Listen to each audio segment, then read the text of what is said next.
Rabbi Nachman de Breslev nous apprend et met l'accent plusieurs fois sur le fait que de la même façon qu'il existe des politesses et des bonnes manières véritables, il existe aussi des manières et des politesses qui prennent racine dans le mal du monde.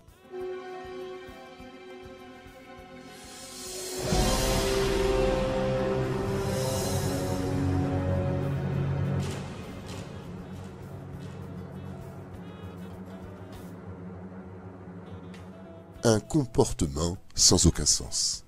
Les Allemands, lorsqu'ils faisaient rentrer les Juifs dans les fours crématoires,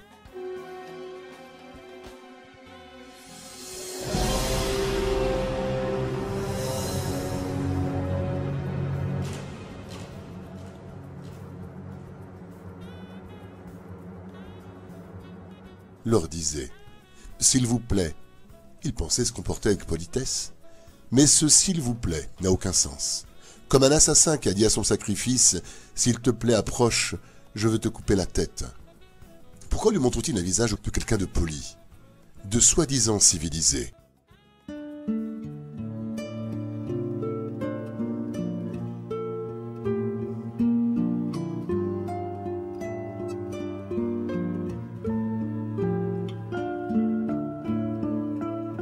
La réponse est qu'il existe une politesse et un comportement qui prennent racine dans le mal du monde. Lorsque quelqu'un tape à ma porte, par exemple, il est possible que je lui dise « Ouah, je suis heureux de te voir !» par politesse et pour se comporter d'une façon correcte. Mais ceci n'a aucun sens si je ne suis pas vraiment heureux de le voir. Donc il est possible que je lui dise vraiment avec concentration.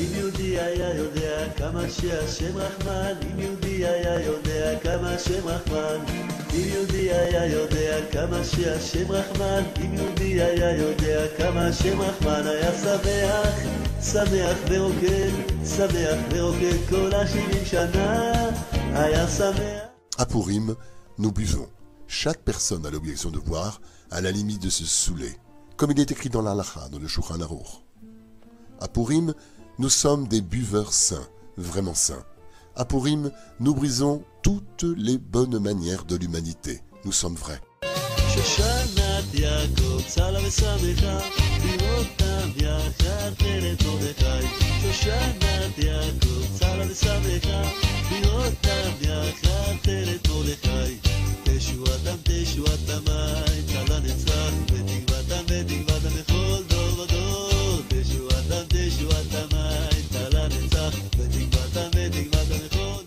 Et si tu es vrai, alors tu peux te saouler et rester lucide, vrai et sain.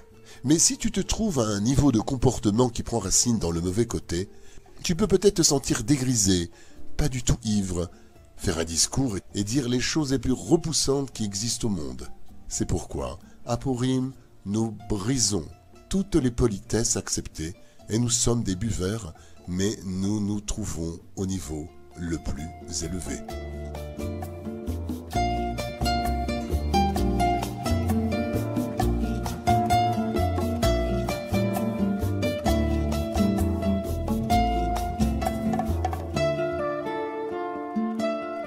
Quelle est la différence entre un ivrogne non sain et un ivrogne sain? Un ivrogne non sain, s'il regarde 10 personnes, il te dira qu'il en voit 100. Mais un saint ivrogne en voit qu'une seule. Et c'est tout.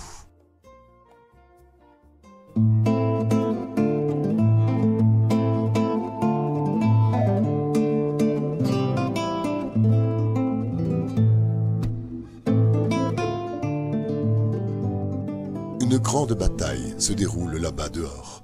La bataille entre le bien et le mal. Un jour par an, on ne combat pas le mal. Un seul jour dans l'année, il n'y a aucun mal. Un jour par an, on acquiert le concept d'après la bataille.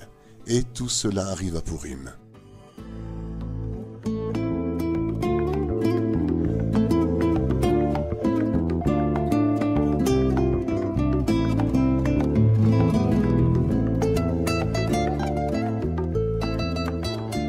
Vous devez savoir que la seule personne qui combat le mal toute l'année sait ce qu'est Purim.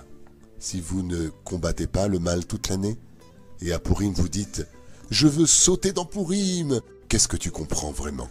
Si ce qui est mal vous apparaît à vos yeux comme le bien, à Pourim, on fête le bien. Il n'existe pas de mal.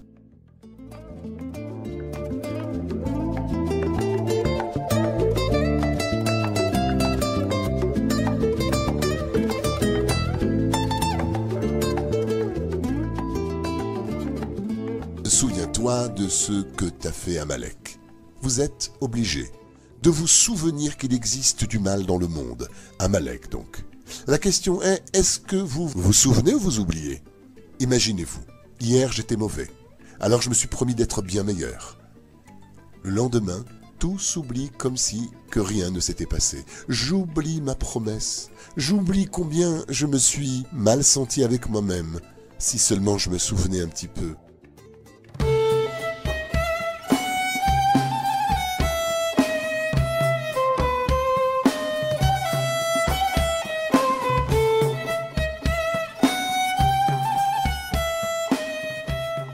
Pourim est une grande fête pour celui qui se souvient. Ceux qui se combattent vraiment dans cette dure guerre contre le mal, elles se souviennent vraiment. Deux sortes d'amour existent chez le Créateur envers nous. La première sorte est une compréhension. C'est-à-dire, concrètement, par exemple, j'aime quelqu'un parce qu'il fait ce que je lui demande.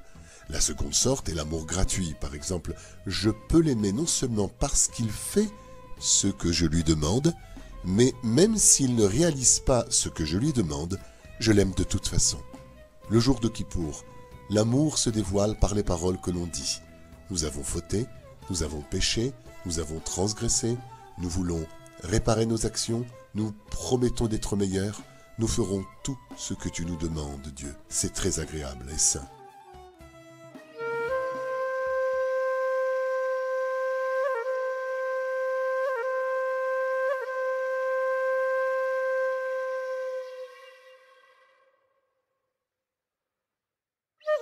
À Pourim, Hachem fait rayonner son exceptionnel amour pour nous sans limite. Un amour extraordinaire qui n'est pas relié ou lié à nos actes vient sur ceux qui remplissent sa volonté ou non. Il nous aime tout simplement, comme si Hachem nous disait « Peu importe ce que vous faites, je vous aime encore. Vos actes sont importants pour moi, mais mon amour pour vous est au-dessus de cela. » Et cela est au-dessus de notre compréhension, au-dessus de notre conception. C'est pourquoi nous avons le devoir de boire jusqu'à nous saouler à Pourim, car nous avons besoin de concevoir ce qui est au-dessus de notre compréhension.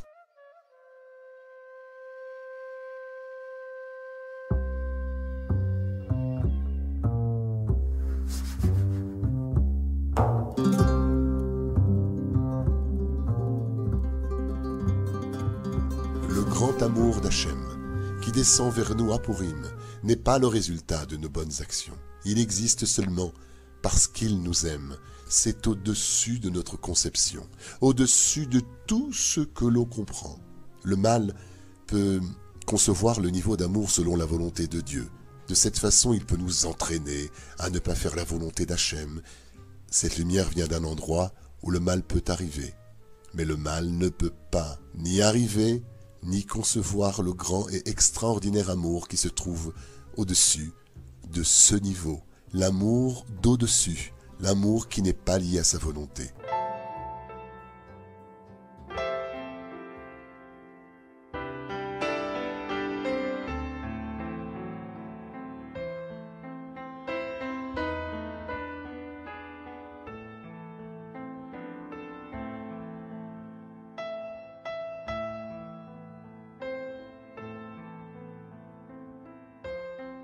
À Pourim, cet amour fabuleux se renforce encore plus dans le monde à un tel point qu'il n'existe plus de mal.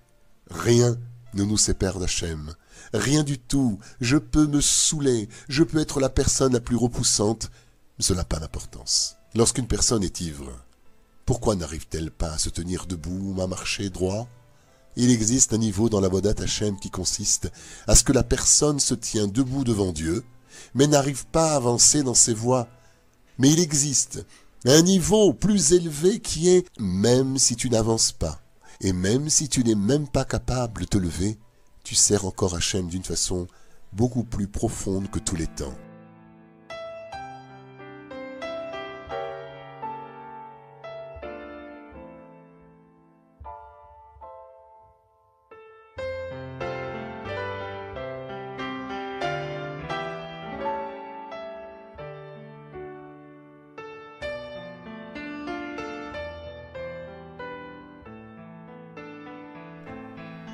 À Pourim, nous arrivons à ce niveau. Nous ne pouvons pas nous lever ni avancer, mais nous sommes encore les serviteurs aimés et adorés d'Hachem.